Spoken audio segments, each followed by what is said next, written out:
El capítulo 2, titulado Concepción de ideas del libro Emprendedor competitivo, aporta para nosotros la generación de ideas para desarrollar un proyecto creativo. Todo esto será al integrar la adquisición de conocimientos, al reconocer la diferencia entre innovación y creatividad, además de que se nos mostrarán algunas técnicas de creatividad. Todo esto con la intención de que se generen ideas para darle vida a un producto o servicio, pero lo principal para esto es ponerlo en práctica, no solo teniendo estas ideas. Además, se busca que el alumno, independientemente de la disciplina a la cual se dedique, sea capaz de crear productos o servicios de calidad que ayuden a hacer la vida un poco más sencilla, es decir, la vida tan ajetreada que en ocasiones tenemos, puede llegar a facilitarse a través de la creación de productos y servicios de profesionales. A través de esto se aboca a un artículo que nos menciona ahí en el libro, es decir, se hace una diferenciación entre técnico, administrador y emprendedor. Se dice que el emprendedor es aquel soñador que tiene miras hacia el futuro. Va generando ideas poco a poco, mientras que el administrador es el que eternamente vive en el presente y llega a realizar esas ideas, es decir, las plantea en la realidad y logra concretarlas. Mientras que el técnico se dice que prefiere trabajar por sí solo, y, pero es quien realmente pone esta parte de la mano de obra en las ideas o sueños del emprendedor y en la realización del proyecto del administrador.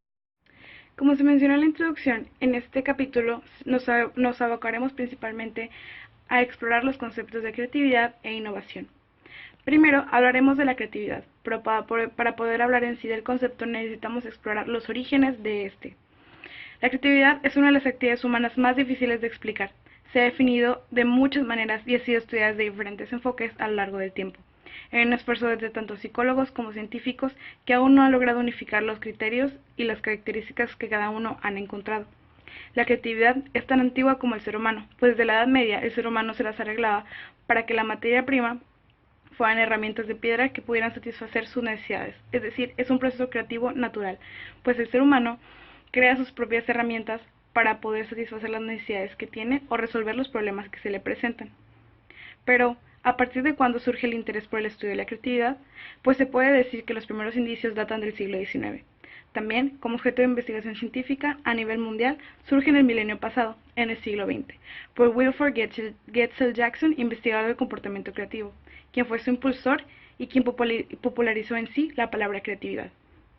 Podemos decir que la creatividad no es la principal idea de este libro, no es lo más importante, pero sí es una herramienta muy especial para que los emprendedores puedan utilizar y desarrollar, conociendo sus antecedentes, conceptos, características y técnicas de la creatividad, para poder así aplicarlas en la generación de un proyecto emprendedor.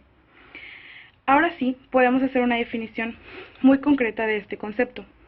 Podemos decir que la creatividad es la aptitud de crear o de inventar. Antes de proseguir con el concepto de innovación y hablar sobre las técnicas de creatividad, es necesario enfocarnos un poco en el cerebro, conocer un poco más de la información básica de este órgano tan importante del cuerpo humano. El cerebro es la parte principal del encéfalo, con todos los centros nerviosos que ocupa la parte superior y anterior del cráneo de los vertebrados. El cerebro está cubierto por una capa la cual conocemos como materia gris, que tiene entre 1 y 2 milímetros de grosor, que en realidad es llamada neocorteza o neocórtex, que tiene entre 1 y 2 milímetros, como ya se dijo, de grosor.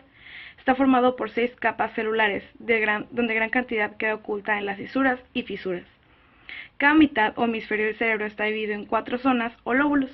El lóbulo frontal, que soluciona la mayor parte de los problemas abstractos. El lóbulo parietal, que procesa la información procedente de los sentidos.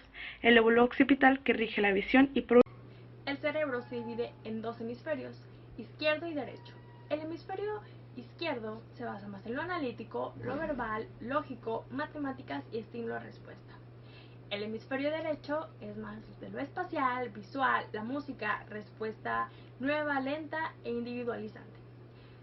Por otra parte, las características de las personas creativas e innovadoras, sus rasgos son que poseen habilidades analógicas y metafóricas superiores a las del promedio. Prefieren la complejidad y cierto desequilibrio aparente de los fenómenos. Confiados en sí mismos y dominantes. Poseen tolerancia a la frustración y perseverancia. Un alto grado de energía y compromiso. Las cualidades de las personas creativas es que son flexibles, fluidas, originales, con visión, son sensitivos, curiosos, independientes, reflexivos, proactivos y persistentes. Ahora vamos a hablar del producto creativo. El realizar un proceso creativo nos lleva, por ende, a obtener un producto creativo, el cual puede ser simbólico o material.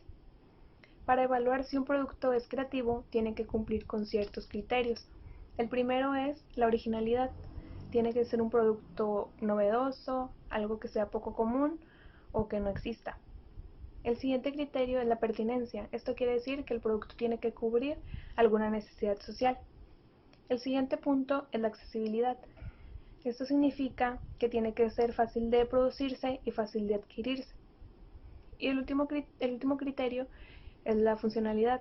Esto significa que tiene que ser una solución útil, eficiente y funcional. Las ideas creativas surgen de la mente de personas que detectaron una necesidad en su tiempo. Inventar requiere de conocimientos, imaginación, creatividad y sobre todo de paciencia para empezar algo y poder concluirlo. Los inventores más geniales de todos los tiempos fueron Arquímedes, Leonardo da Vinci y Tomás Alva Edison. Hasta el Renacimiento, los inventos y los avances técnicos no tenían autor ni dueño. Fue hasta a partir del siglo XV al XVIII cuando empezaron a tener dueño y apellido. Incluso se podían registrar y patentar. Algunos de los ejemplos de los inventos junto con sus autores son los siguientes: Johannes Gutenberg, la imprenta; Hans Janssen, el microscopio; Galileo Galilei, el termómetro; Blaise Pascal, la calculadora; Francois Appert, la conservación de los alimentos; Theodor Maiman, el láser; Hans Lippershey, el telescopio; y Samuel Morse, el telégrafo. A continuación les voy a hablar sobre algunas técnicas creativas. Antes de comenzar con ese tema, me gustaría preguntarles, para que ustedes se cuestionen, si es posible desarrollar la creatividad.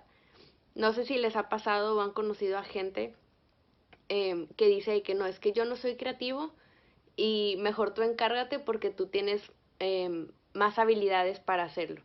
Entonces, el día de hoy yo les vengo a compartir que sí se puede ser creativo, sí se puede desarrollar la creatividad con estímulos. Y ahorita vamos a hablar específicamente de cómo lo pueden hacer los maestros en la educación, porque muchas veces se encuadran o se encasillan únicamente en el tema y normalmente no se busca como implementar de una manera diferente o creativa. Para poder lograrlo es importante considerar los siguientes factores. Como primero es el medio ambiente, o sea, conocer el alrededor, la cultura en la que se está desarrollando esta habilidad que se quiera pues implementar o desarrollar. Y el segundo son los factores afectivos. Yéndonos de nuevo a la educación, es que el alumno se sienta con la confianza de compartirle al maestro sus inquietudes, que el maestro pueda enseñarles o pueda acompañarlos para que puedan crecer en su desarrollo de la empatía también, respetar otras opiniones, entre otras cosas. Y el tercero son los factores cognitivos, es conocer sus alcances y sus niveles que ellos tienen desde su pensamiento cognitivo y poder trabajar en base a eso y al procesamiento que están llevando. Ahora siguiéndonos a las técnicas, comenzaremos por algunas que son básicas.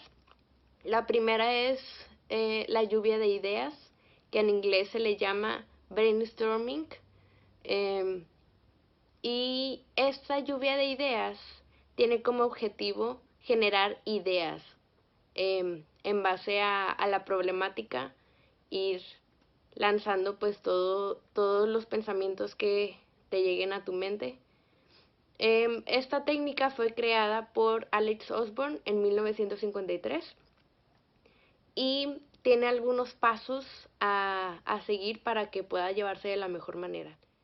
Aquí un aspecto muy importante es el saber que entre más ideas se den, será mucho mejor el resultado, ya que podemos evaluar más resultados, más soluciones a evaluar esto amplía nuestro panorama, ¿verdad? Entonces, primeramente, pues es hacer equipos de entre 4 y 7 personas para que pueda haber una fluidez al momento de compartir. También, pues al principio es tener bien presente el problema, estructurarlo, tenerlo bien concreto para partir de ahí y que comiencen a llover todas estas ideas. Tiene que ser en un ambiente relajado y pues seleccionar y evaluar la solución. La siguiente técnica básica a evaluar es la técnica la biónica, la cual es una técnica de diseño de sistemas basada en las funciones, estructuras y formas de vida de los seres humanos. Bio tiene como significado pues todo lo biológico, ¿no? Y pues esa es la base de esta técnica. Se suelen usar analogías directas para poder llegar a alguna solución o implementación de algún objeto o emprendimiento. Normalmente la usan los ingenieros y los diseñadores para poder llegar a algunos objetos o cualquier otro invento que puedan lograr los ingenieros o diseñadores. Algunos ejemplos son pájaros, avión. Normalmente esta técnica son analogías directas, o sea, no hay alguna descripción, por el contrario, esto es a esto. Entonces, a partir de eso ocurre este invento, ¿no? Como por ejemplo son las cangureras. Y bueno, como la mayoría de las técnicas, al principio es importante evaluar el problema, también todos los aspectos que sean necesarios para evaluar todas las características, construir analogías, justamente como les mencionaba, con organismos vivos, realizar modelos, comparar estos modelos con las soluciones que nos gustaría llevar y ya por último evaluar y realizar todas esas soluciones que nos gustaría llevar a cabo en base al problema base. Y ahora vamos a hablar de conocer a nuestro cerebro. Bueno, el cerebro es la parte principal del encéfalo, junto con todos los centros nerviosos. Se encuentra ubicado en la parte superior y anterior del cráneo. Está cubierto por lo que nosotros conocemos como materia gris. También tenemos que cada hemisferio o mitad del cerebro se divide por zonas o lóbulos. Primero que nada tenemos el lóbulo frontal, que es el encargado de todos los problemas abstractos, o la mayoría de ellos. El lóbulo parietal, por su lado, está encargado de procesar toda la información de los sentidos. El lóbulo occipital es el que se encarga de regir la visión. Por último tenemos el lóbulo temporal, que controla la memoria, la audición y el lenguaje. El funcionamiento de estas 4 zonas del cerebro logran que sea óptimo nuestro trabajo. No es hasta 1960 que se determina la dominancia de los hemisferios, teniendo que el hemisferio izquierdo se relaciona con procesos analíticos, el lenguaje, tiempo y el orden. Por otro lado, el hemisferio derecho se relaciona con las actividades creativas e imaginativas. Si lo vemos de otra manera, podríamos decir que el hemisferio izquierdo se encarga de todas las cuestiones concretas, o mejor dicho, es un poco más cuadrado o un poco más cerrado. Por el otro lado, el hemisferio derecho se encarga de la imaginación, de buscar aquello a lo que el hemisferio izquierdo pues normalmente no hace. Entonces el hemisferio derecho es más para la creatividad. Ya que mencionamos a la creatividad, vamos a pasar con algunas de las características de las personas creativas. Entonces tenemos que, por ejemplo, los investigadores nos dicen una persona creativa, o algunas de sus principales características, sería que se centran o que buscan investigar más allá, que necesitan enfrentar nuevos retos o que requieren de nuevas habilidades para facilitar mejor su trabajo. Las personas creativas lo que buscan es no quedarse en su zona de confort y buscar más allá de lo que ya hacen, conocer un poco más. Eso es todo por mi parte. Desarrollo de ideas. ¿Cómo empezar a generar ideas? Detectando una necesidad es una de las formas, como cuando un compañero comienza a vender dulces en el salón ante el antojo del grupo. Otra forma es haciendo una mejora en algún producto existente. Una mexicanada puede ser una forma de ejemplificarlo. Otra forma es con base en las combinaciones de conocimientos, como por ejemplo el producto que hicimos mis compañeros psicólogos y el ingeniero en mecatrónica. Una última forma es reconociendo las tendencias. Como debería ser nuestra Facultad de Psicología y todas las de la Universidad Autónoma de Nuevo León, eliminar las tareas a mano e impresas para así ayudar al medio ambiente que pues está tan necesitado últimamente. Ahora hablaremos de la innovación. Esta puede definirse como ideas aplicables que produzcan una mejora o alguna optimización. Están los innovadores natos que constantemente están innovando cosas cotidianas, pero ellos no notan que lo están innovando o que lo están mejorando. Están los innovadores conscientes, los cuales les gusta generar ideas, pero prefieren transferirlas a quienes las puedan desarrollar. Y están, por último, los innovadores emprendedores. Estos generan ideas, pero también las saben desarrollar, aplicándolas en un negocio real.